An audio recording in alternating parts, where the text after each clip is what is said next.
on the channel. What I'm upset about is more that our mods have created commands for all of them. What are these hypotheticals? I'll listen to these in a second. Ladies and gentlemen, we're hopping into game number 1. Best of 3, but it doesn't really matter. We'll talk about the results in a moment. If you haven't seen them, you can check out the Wikipedia page yourself, but in the bottom right side, excuse me, top right side, we have the Blue Zerg player, Lambo.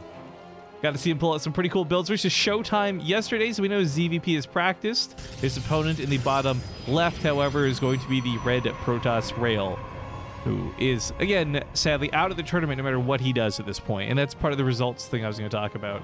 I'm just going to give a quick refresh to see if there's any other results coming in for this. But at the time, yeah, Lambo is situated for somewhere between 4th and 6th, depending on scores of the other players, as well as his own score here. He is completely out, though. Excuse me, Rail is completely out at an 0-6 score presently. Showtime also appears to be eliminated 1-5. There's just no chance for those guys to come back. So the nice thing for Lambo is he knows he's through. He knows he's going to advance. The question is, where does he advance? Now, Wikipedia has him locked in at 6, which maybe means even if he wins this, it won't matter. He'll just be 6th no matter what. But it's the end of the group. These last few matches often don't matter much. And it's just, it's pride on the line. It's these guys fighting each other in this best of 3. But Raynor has locked down his, I guess, advancing 12-3 in map score, 6-0 in series score. He is at number 1. Good to go. But also tied for 2nd at the moment. Well, 2nd and 3rd. And 4th even. Okay, so hang on. Hero Marine, Serral, and Drago, all at the current time of this cast, are 4-2 in map score. Or excuse, in series score. As far as map scores go, it looks like Drago's 8-8, Serral's 8-4, and Hero Marine's 9-5. Really interesting, actually, just overall, because I've cast about half of those. But it's a cool advancement to the playoffs, and we get some good players going through for sure. I am a little let down that it's Showtime and Rail, both Protoss. You know that's going to incur some balance wanting, but that neither of them made it to the top 6. Showtime especially. I thought Rail could have been a black horse of the group, or dark horse, excuse me, whoa, of the group. But Showtime for me was like favorite to even get top of the group, so it's just weird watching him out. Or excuse me, let me get my Canadian going. It's weird to watching him be oot, but it is what it is. Now, as far as this game goes, it doesn't appear anything too weird's coming down, and I highlight this specifically because when we saw Lambo play versus Showtime, Lambo whipped out a proxy hatchery build and did some strange things. I actually messaged him about that, and he's come prepared with a lot of builds. I specifically said he's a little sad that he's throwing some of the games nonetheless, but that he did come prepared for many different builds for specifically many different players. I don't know if Rail was at the top of his prepare list, because again, Rail's kind of the dark horse. You're looking at your chances to beat players like Serral, and Showtime probably was where all your studying goes. But anyways, Oracle comes into the mineral line. Ooh, pretty nasty miss micro, doesn't even get a single drone. That actually feels really bad. Lambo, of course, very happy about this, not having lost a single worker to that first Oracle, and it's already kind of low, so when the second round comes and he goes for the attack, he might still grab a couple of drones, but that second Oracle is going to die fast. Seeing this coming, he pre-positions the Queens in a spot where they can actually take shields away, and poor Rail just can't catch a break at the start of this game. Not So Sneaky Ninja says, these are some quality mods you have here, Rifkin. I wouldn't know, because they never do their goddamn job. I'm constantly in Discord, like, here in the staff chat. Do we have any mods? Does anyone even watch this dang channel anymore, or is it truly dead? Because I'm so sick of timing out dumb Avilo spam and, like, porn bots and just really rude things in the chat. Like, if I'm casting, the last thing I want to have to do is tab out and deal with that. But yeah, our mods are sometimes great. I hate and love them in very different ways. But we'll whine about mods at another time. Right now we got a Roach Warden coming up. It's going to finish in a few seconds here at Lambo. One of the key things that did work out for Lambo was his Nidus Worm play. That was not something that required a lot of cheese. It's actually just something almost every Zerg player has been doing versus Protoss. Minus a few select games, but for the most part, Nidus Swarms have been really popular because they've been really good.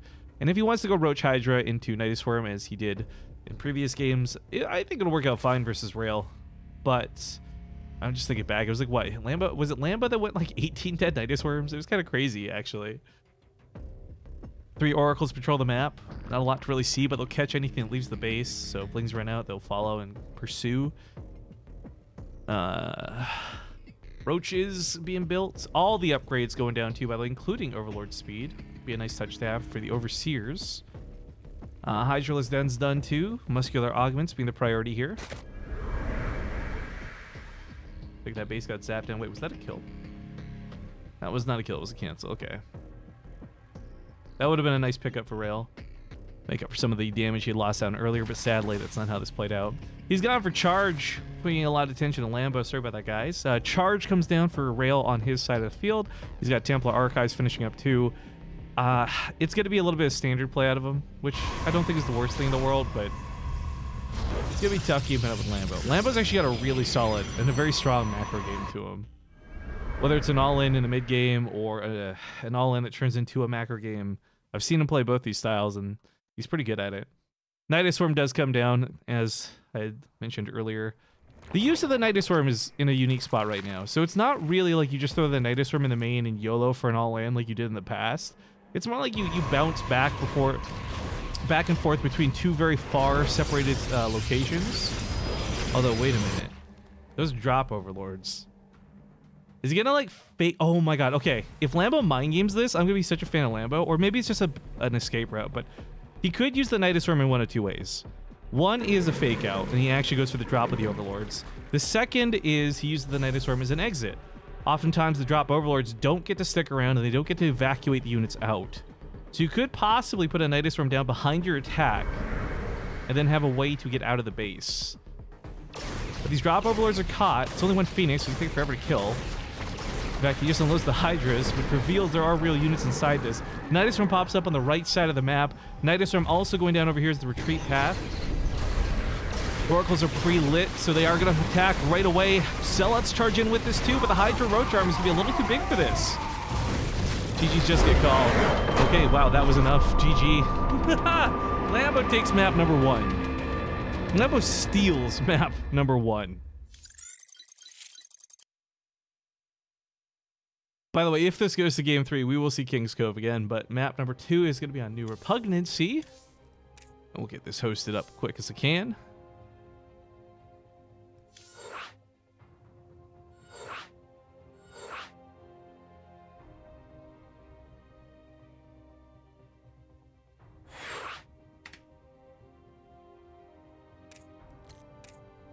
All the observers in.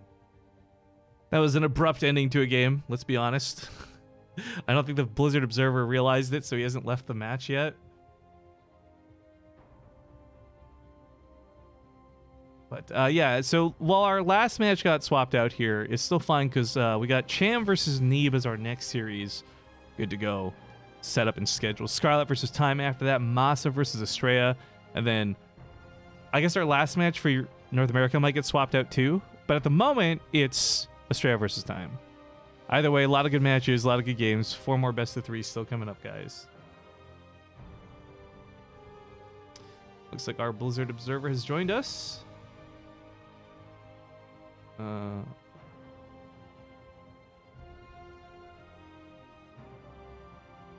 think we're supposed to wait for the Russian Observer, but I don't know.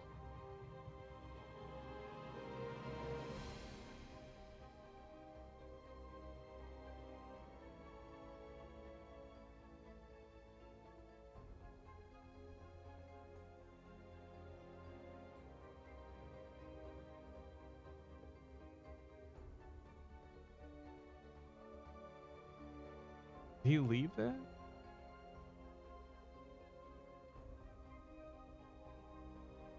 All right, we're gonna hop into Repugnancy.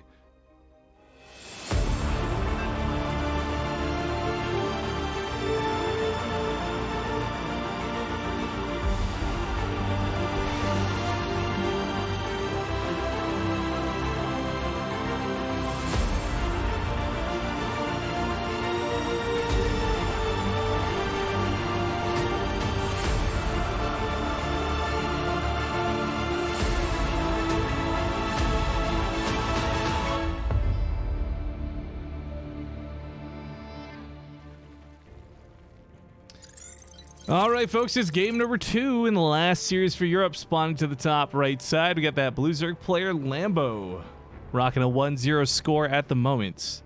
His opponent to the bottom left, again, just playing for pride at this point. It's the Red Protoss Rail. I don't know how I would feel in this situation. I'm obviously not a player, but if I was, I gotta imagine you feel pretty defeated just thinking like these games. Like, I know I'm sitting here selling you a story like Rail's playing for pride, but if it was me, I'd just be like, F this, phone it in, and just get out of here. But at the same time, I'm also a little bit petty and angry when it comes to losing. So, you know, there's that. But Rail put up a really good fight versus Rainer. That last game versus Lambo was kind of lame, but in fairness, he did get caught off guard. So it's not like an undeserved tap out, an undeserved GG, but Lambo might just have a set series here if Rail doesn't change things up.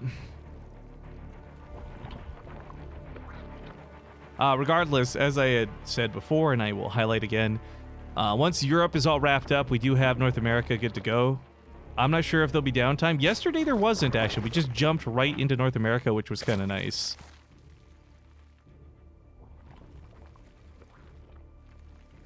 But we'll see how the pacing of things after this go. I wouldn't mind taking a break, to be honest, but either way, we'll see how this one plays out. Rail so far not doing anything too out of the ordinary. Sets up for a pretty decent expansion here at the front of his base. Lambo back at home. Not sending a drone out for a third proxy hatch. So just setting up a normal base for himself. I don't know. I shouldn't be expecting it. But like, after watching a series versus Showtime, I just want him to do it again, I guess.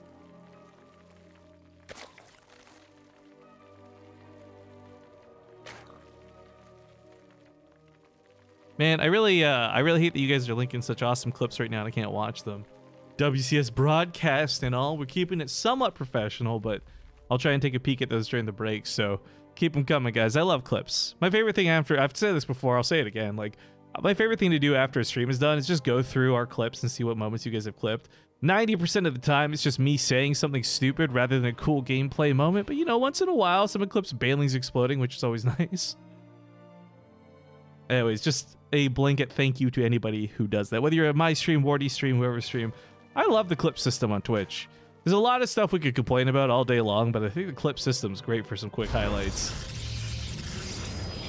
Especially when you're bird brain, no attention span Rifkin and forget what happens in these games the second you leave. I don't know how people do that. Roddy can quote games from like 2014 with such accuracy of like remembering what like the build was and the order. Like, I'm just sitting here like, I think I cast Sarah last week, maybe, question mark. Overlord is going to find that safety little nook here at the natural. It's super annoying to deal with, but you got to deal with it. So Lambo will get away with a little bit of vision for some time. There's no Robo, or excuse me, no Stargate, but instead a Robo. He's already pushed out a +1. I'm not sure if he's dumped Chronos into it. I wish I'd actually checked for that. But +1 will help out a ton if he wants to go for an early attack.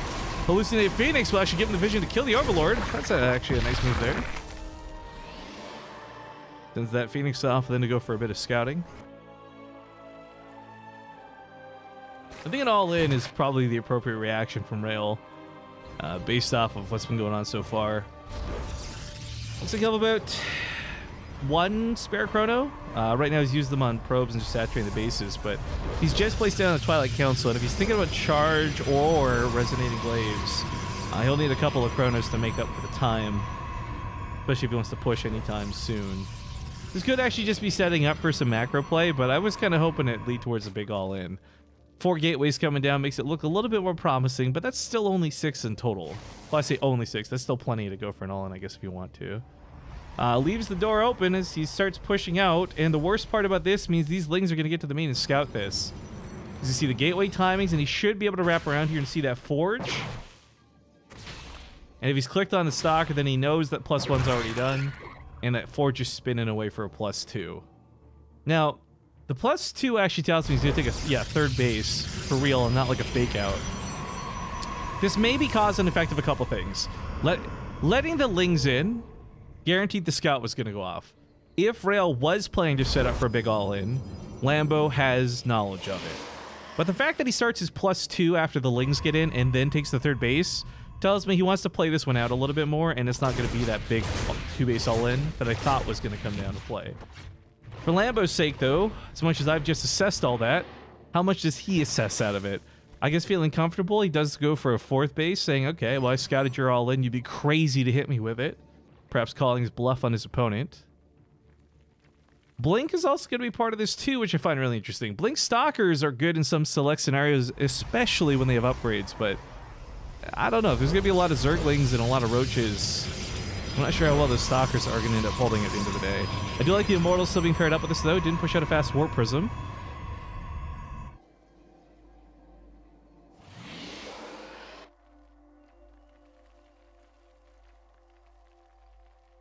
And for Lambo, no pushing out to Hydras, but he does have Roach Speed finishing up here in a second. Gone for his own +1 weapons and Bailing Speed. We'll see some Bailings this game. Perhaps go for the overwhelming Rainer supply style. Oh, he's just barely not going to get that Overseer. That's a little unfortunate. Takes care of the Changeling. +3 starts up with a... Man, that Chrono. Yikes, I just realized. Lambo, by the time of the attack... Lambo will likely be on +1 weapons when Rail's on +3. Scorpion says, thanks for streaming WCS. It's great to have you doing it again. Well, thanks for tuning in, dude.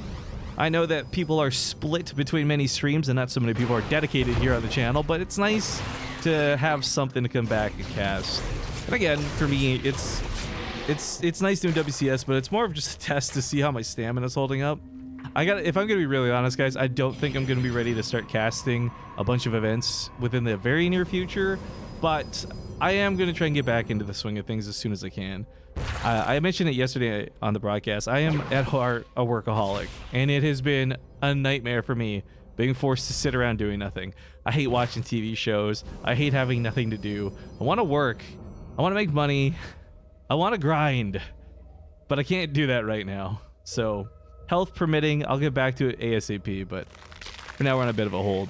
Now, 22 Banelings are morphing in here, and for all the weapon damage in the world, it's not going to stop the Banelings from rolling in and doing some damage. Blinking back and spreading could work out okay, maybe, but then you got the Roaches and the Ravagers to work with. I guess for Lambo, he's expecting there to be a bunch of Zealots, because you normally would. Most people don't go mass Blink Stalker. But the beauty is they are armored. Force Fields are great to start, not bad. A little bit of Blink Micro here in the front line as he falls back. The Banelings are crashing in, but they're only hitting like 3 or 4 of the Stalkers. This isn't like when we watched Rainer crash into the entire Archon army. However, with the surround for the Roaches and Ravagers to follow it up and Blink on cooldown, these Stalkers are still taking their hits. They're still taking their licks. +3 weapons is great, but I don't know if +3 weapons overcomes double the army supply. These are Ravagers too, not just Roaches. And a lot of these Corrosive Bows are landing where I just don't think they should.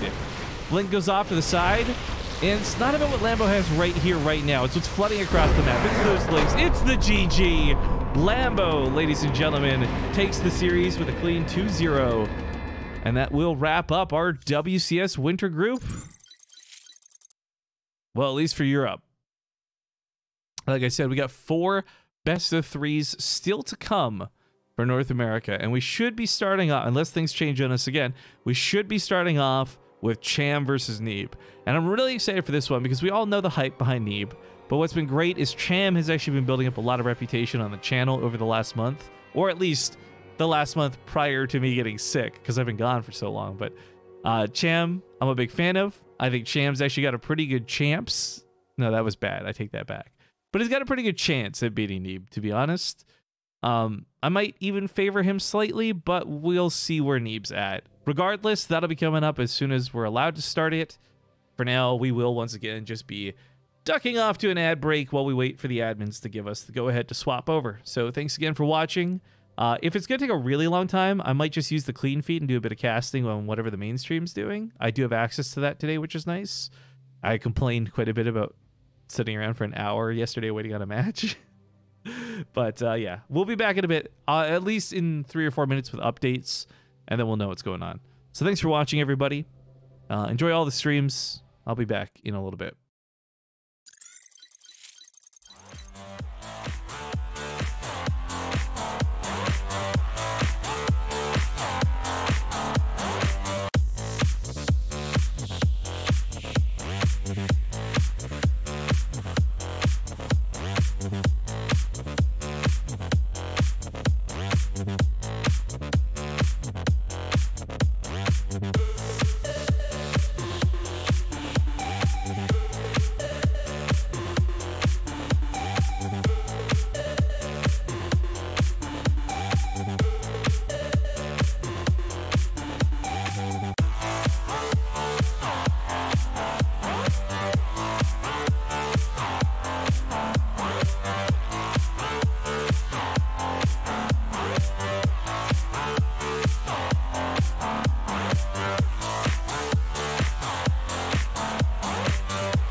All right, guys, we're back for a brief moment just for some updates. So basically, we have to wait for the mainstream to wrap up with Europe. Then it's anywhere between like a 10-minute to we can start right away break. So basically, go watch the mainstream for a little bit, I guess, twitch.tv/StarCraft. And as soon as they are fully wrapped up and good to go, then we can swap over to the North American matches. Which for us, again, Cham versus Neeb should be the first one up. But yeah, we'll have to wait until they are good to go, basically. So I'm just going to leave the break screen up, chill for a bit. And when it's time, we will rock and roll into North America. Thanks for watching, everybody.